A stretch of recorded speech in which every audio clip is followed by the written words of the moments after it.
Bem com a Vida, com pastor Rogério Amorim, evangelizando o Brasil e o mundo, através da TV e da internet.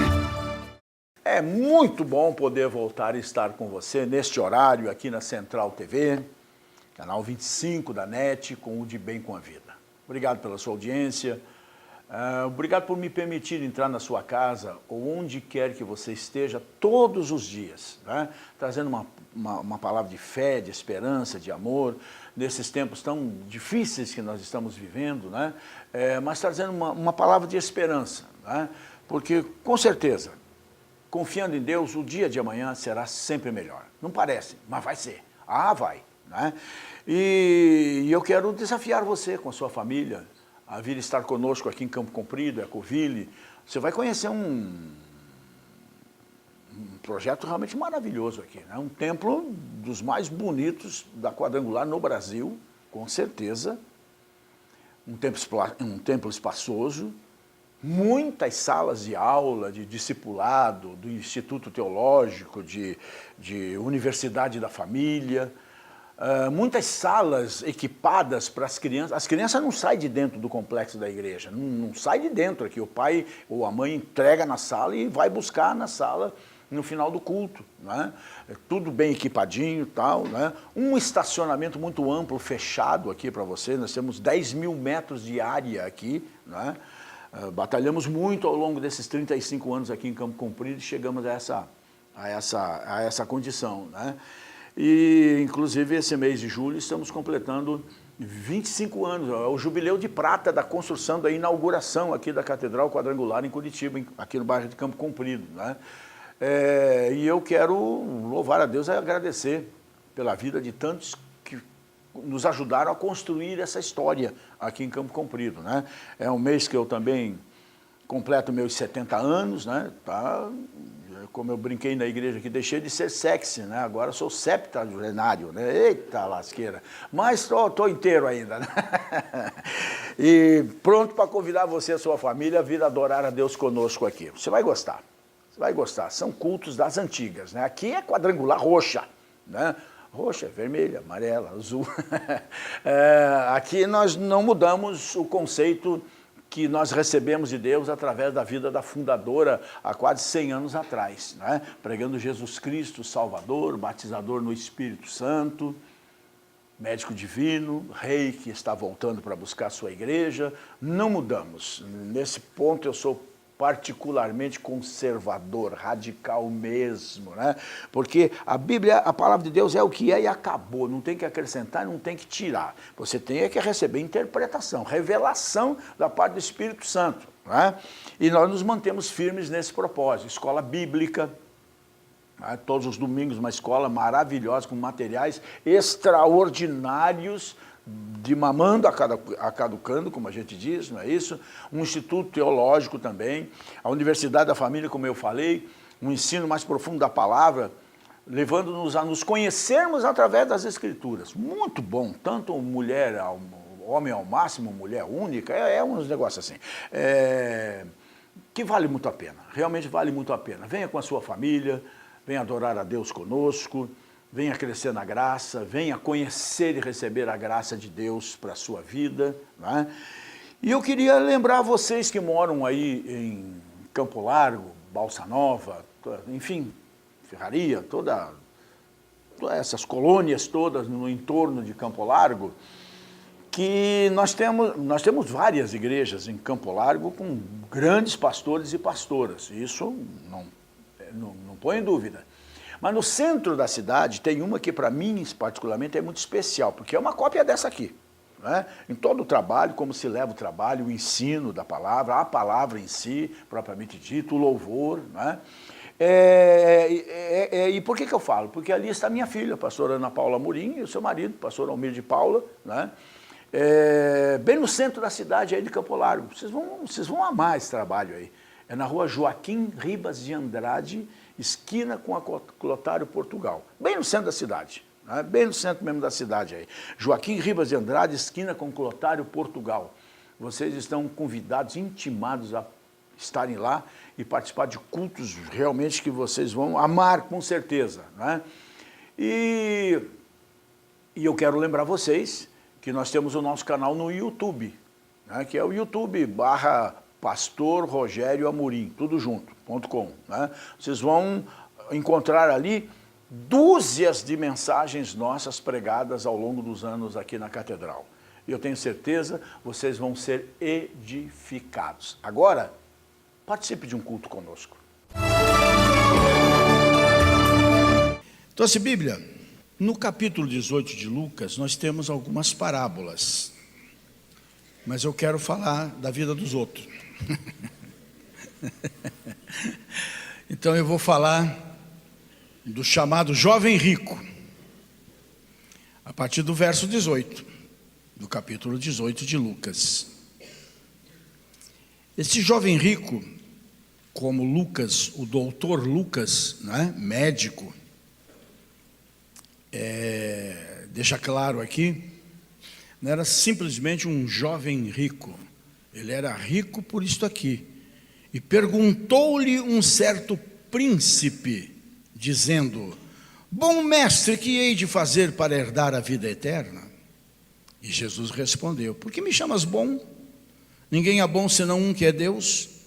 Sabes os mandamentos: não adulterarás, não matarás, não furtarás, não dirás falso testemunho, honra teu pai e tua mãe. E disse ele: tudo isso eu tenho guardado, observado desde a minha mocidade. E quando Jesus ouviu isso, disse-lhe: ainda te falta uma coisa. Vende tudo quanto tens, reparte-o pelos pobres, e terás um tesouro no céu. Depois vem e segue-me. Mas ouvindo ele isso, ficou muito triste, porque era muito rico.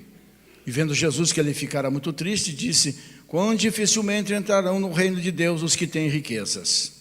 Porque é mais fácil entrar um camelo pelo fundo de uma agulha do que entrar um rico no reino de Deus. E os que ouviram isso disseram: então quem é que vai se salvar? E ele respondeu: as coisas que são impossíveis aos homens são possíveis a Deus. E disse Pedro: eis que nós deixamos tudo e te seguimos. E ele lhes disse: na verdade vos digo que ninguém há que tenha deixado casa, pais, irmãos, mulher ou filhos pelo reino de Deus, e não haja de receber muito mais neste mundo e na idade vindoura a vida eterna. Amém? Jesus tinha curado os 10 leprosos. Depois ele contou algumas parábolas. Nesse entretempo, ele abençoou algumas crianças, que inclusive os apóstolos quiseram afastar dele, que vocês conhecem a passagem. E essas coisas todas estavam sendo observadas por esse príncipe, esse moço rico, muito rico. E diante de tudo que Jesus tinha dito, inclusive numa das parábolas, ele dizia que aqueles que confiavam em si mesmos, crendo que eram justos e desprezavam os outros, esses não têm vez nos céus, vamos assim dizer, né? Então Jesus estava fazendo colocações muito simplistas, muito, né, do jeito dele falar, tremendo comunicador que ele era, né? Ele falava aquilo que o povo podia entender. Algumas coisas ficavam em suspenso, porque as pessoas não observavam a coisa em si, o significado de uma parábola, de uma metáfora, de uma hipérbole, figuras, não é isso? E levavam literalmente, né, ao pé da letra. Por exemplo, um rico nunca vai entrar no reino dos céus, se você ler pura e simplesmente como está escrito. Mas não é isso que está escrito. O que está escrito é que aqueles que confiam nas riquezas não vão ter lugar. E a figura do jovem príncipe determina isso, é determinante nesse exemplo que Jesus estava dando. E ele, já perturbado com tudo aquilo que ele estava ouvindo, então chega para Jesus e começa a questioná-lo, né? O que eu faço para herdar a vida eterna? E Jesus o testa, porque o dinheiro não é a raiz de todos os males. Pelo contrário, o dinheiro é bom e a gente precisa dele. Mas a palavra de Deus é muito clara, que diz que o amor ao dinheiro é a raiz de todos os males. Ou seja, bota o dinheiro, ou seja, lá o que for, à frente de Deus, ele se torna a raiz de todos os males. Porque o principal, o que adianta dinheiro sem Deus? Então Jesus está testando ele. Está testando, ele literalmente ele não está dizendo, pega toda a tua grana, vende e dá para os pobres. Não é exatamente isso a colocação de Jesus. Isso é uma provocação que ele faz comigo e com você. Não só com relação a dinheiro, mas com relação à sua mulher, ao seu marido, aos seus filhos, ao seu carro, à sua casa, o apartamento na praia e assim por diante. É uma provocação. Se você estiver pronto a dizer, largo tudo, e ele vai dizer, não precisa. Foi o caso de Abraão, provocado, testado por Deus, para demonstrar a sua fidelidade, o seu amor, a sua fé. Quero o teu filho, quero que você pegue o teu filho, leve lá no monte e mata ele. Ao invés de um cordeiro, você vai levar teu filho, e é esse teu filho que eu quero que você mate. E ele foi até o fim. Então quando ele levantou o cutelo para bater ao Isaac, o que aconteceu? Deus disse, não precisa não, agora eu sei que tu me amas, que você realmente confia em mim. E imediatamente proveu o cordeiro. Então aprenda isso desde já. A aplicação dessa passagem é justamente essa. Muitas vezes Deus faz que toma, mas Deus não toma nada. Deus só dá, só acrescenta. Quando Ele toma, Ele está tomando uma semente. E se Ele está tomando uma semente, Ele só tem um propósito na minha vida e na sua vida: é multiplicar essa semente. Seja lá o que for essa semente. Quando Ele fala em semente, você já pensa em dinheiro. Não. É o bom relacionamento, é a gentileza, é a generosidade, é o perdão, é o amor, é a atenção. Tudo que você semear, você vai receber de volta, não tenha dúvida disso, né? Mas infelizmente esse pobre menino rico aqui não entendeu nada, se achava autossuficiente. É um sujeito que tinha tudo para ser feliz, mas se a gente olhar para as Escrituras, a gente vai ver que foi o único indivíduo que foi a Jesus e saiu pior do que chegou. Tenta lembrar de outro, né? E tudo por quê? Por amor centralizado naquilo que não é importante. E dinheiro não é importante, ou pelo menos as coisas que o dinheiro compra não são importantes, porque o dinheiro compra. Agora, as coisas impossíveis são dadas por um Deus que torna tudo possível, e isso tem valor. Amém?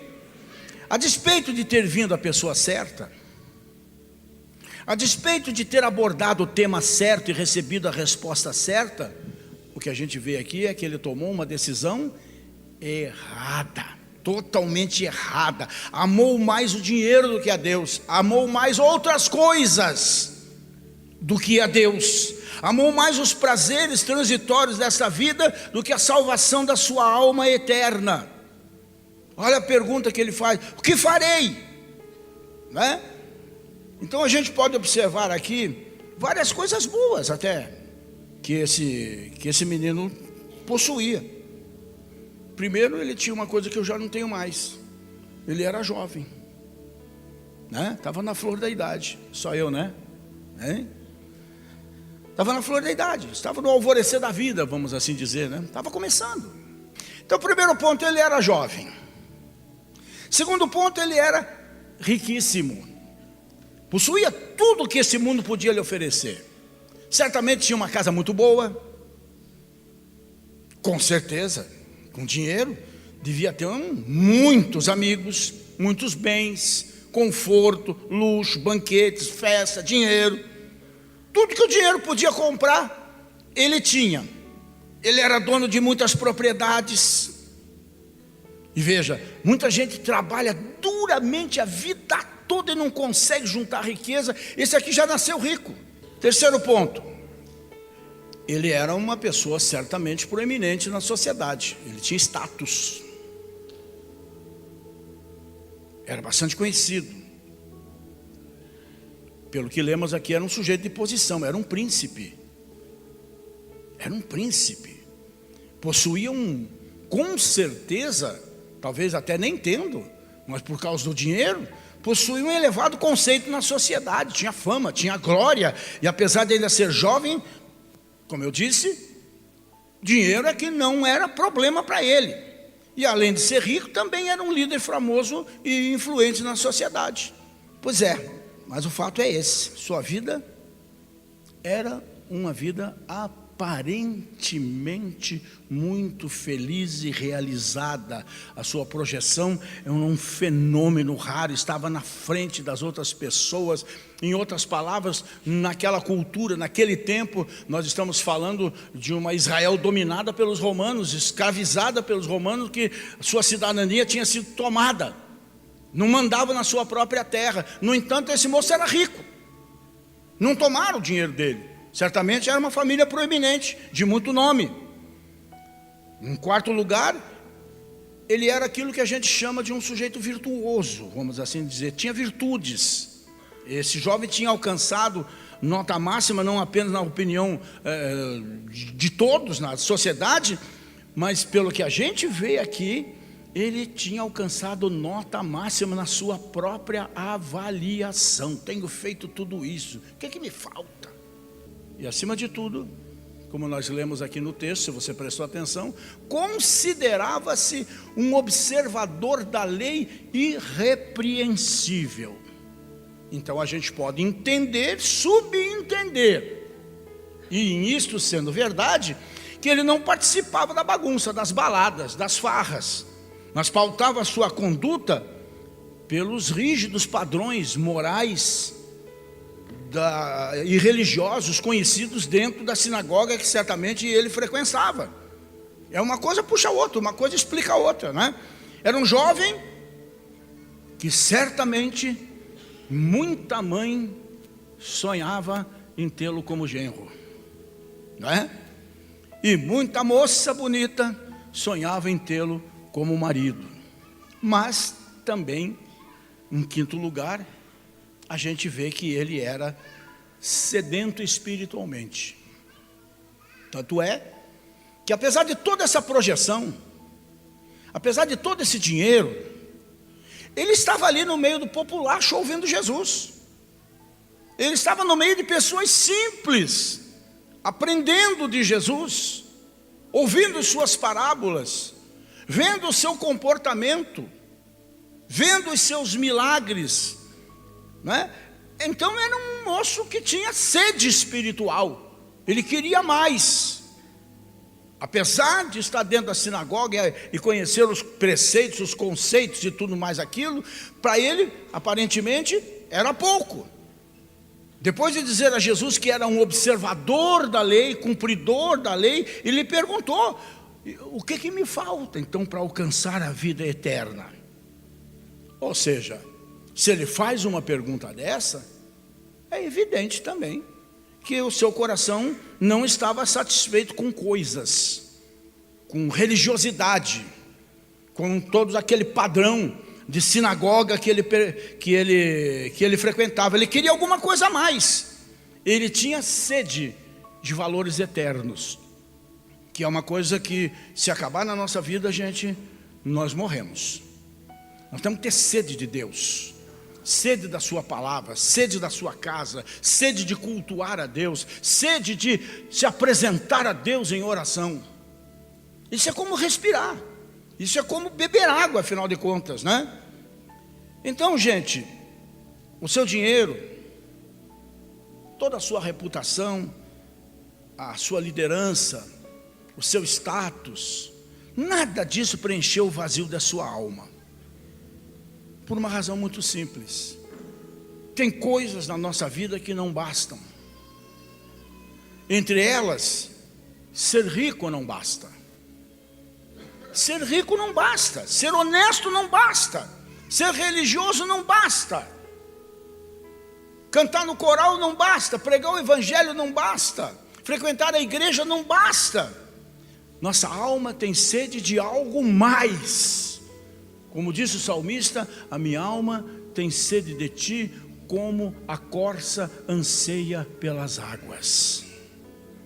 Isto sendo verdade na minha vida ou na sua vida, vai ser o fator determinante para fazer de nós pessoas realmente completas em si mesmo, pessoas felizes.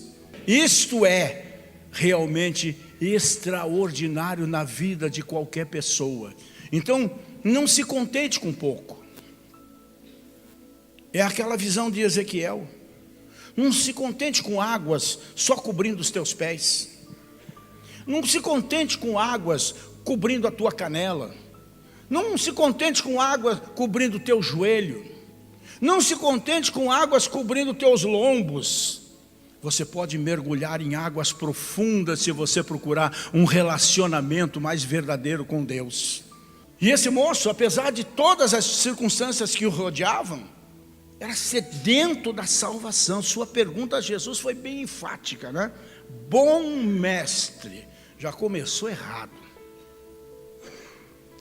Como muita gente na igreja começa errado. Bom médico, bom empregador, bom curador, bom abençoador do meu casamento, dos meus filhos, da minha família, da minha saúde, da minha despensa. Não. Judas nunca chamou Jesus de Senhor. Como esse menino o chamava só de mestre. Enquanto Jesus for só mestre na sua vida, ele não é nada na sua vida, porque ele quer ser Senhor de tudo. E se ele não for Senhor de tudo na sua vida, ele não é Senhor de nada. Bom mestre, o que eu vou fazer para herdar a vida eterna?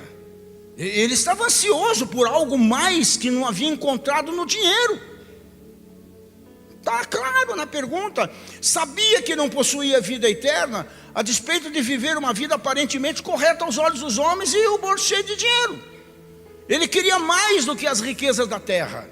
Na pergunta ele deixa claro, explícito, que ele desejava os tesouros do céu, ou seja, ele queria ser salvo. Senão ele não estaria perguntando isso para Jesus. Mas infelizmente, chamando Jesus de bom mestre, parece que ele não estava conseguindo ver em Jesus a salvação. Estava vendo nas palavras, estava vendo no entusiasmo com o templo, na mensagem bonita, no louvor caprichado, mas não via em Jesus a salvação da sua alma. E enquanto você não conseguir enxergar a tua salvação, a tua felicidade em Jesus Cristo e este ressuscitado, você vai estar sempre inseguro. Não vai conseguir ser feliz. Entrega teu coração para Jesus de verdade, não só pela metade, é só uma palavrinha. Se você confessar com a boca e crer no seu coração, é salvo. É simples assim. Então aceita Jesus. Senhor, entra na minha vida, perdoa meus pecados, eu te recebo como meu único e suficiente Salvador pessoal. A partir daí vai acontecer uma revolução na sua vida, na sua história de vida, não tenha dúvida disso. E era o que esse moço precisava. Ele queria ser salvo. E ele foi a pessoa certa. Ele foi da maneira certa. Ele foi a Jesus, o único que pode salvar. Não buscou atalhos, mas o único caminho que podia levá-lo a Deus. Ele foi a Jesus. Foi a Jesus com pressa, correu ao encontro de Jesus, tinha urgência para salvar a sua alma. Foi a Jesus, apesar de tudo, de uma forma reverente. Provavelmente ajoelhou-se diante do Senhor, humilhou-se, demonstrou ter um coração quebrantado, sedento. Foi amado por Jesus, porque Jesus viu o seu conflito, como vê o teu conflito. Jesus viu o seu vazio, como vê o nosso vazio. Jesus viu a sua necessidade, como vê a tua necessidade. E Jesus amou esse jovem como ama você, como tem amado você. Acredite que você é amado por Jesus, independente de você. No entanto, a despeito de tudo isso, o jovem rico demonstrou que estava enganado sobre a salvação. Pensou que era uma questão de mérito. A pergunta que ele faz demonstra isso. Que farei eu? que eu faço? O que eu tenho que fazer? Estava enganado a respeito de si mesmo também. Julga-se um observador da lei e não um transgressor dela. Eu sou justo, eu observo tudo. Eu sei os 10 mandamentos de frente para trás, de trás para frente. O que falta? Pensou que observando determinados preceitos externos, que eram todos os 613 preceitos, né, estava quites com a lei. Tem gente que é assim, pensa que dando dinheiro para o pobre, levando sopa lá na praça, levando roupa no asilo, e isso aí quita a sua salvação. Não tem nada disso não. Jesus, no entanto, viu não apenas os seus atos, mas viu como ele vê o seu coração. Viu, Deus não sonda o meu rosto, Ele sonda o meu coração, Ele sonda o teu coração. Aquele jovem não apenas possuía dinheiro, esse era o grande problema dele, como é o problema de muita gente com relação a Jesus. Ele não apenas possuía dinheiro, ele era possuído pelo dinheiro. Tem gente que não apenas possui filhos, são possuídos pelos filhos. Tem gente que não possui um amor, é possuído por um amor, uma paixão, uma inclinação, um hábito, um vício, seja lá o que for. Nesse caso aqui, o dinheiro era o Deus dele. No caso de outros, tantas outras coisas são seus deuses. Jamais poderia servir a Deus e a Mamon, como Jesus diz, não é? Você sabe quantos deuses existem no mundo? Você vai dizer, só tem o nosso Deus, mas eu vou dizer que tem mais um, Mamon. Mas eu nunca ouvi falar desse cara, mas está aí no teu bolso. É aquele que te faz levantar às 5 horas da manhã, com chuva, com frio, com geada, para correr atrás dele. É o Deus dinheiro. E nós? O que estamos amando mais do que a Jesus? O que é que está tomando o lugar de Jesus no nosso coração? São coisas que a gente prega para levar a igreja à reflexão. Porque é num momento como esse que você de repente se liga, mas é por isso que as coisas não estão dando certo na minha vida.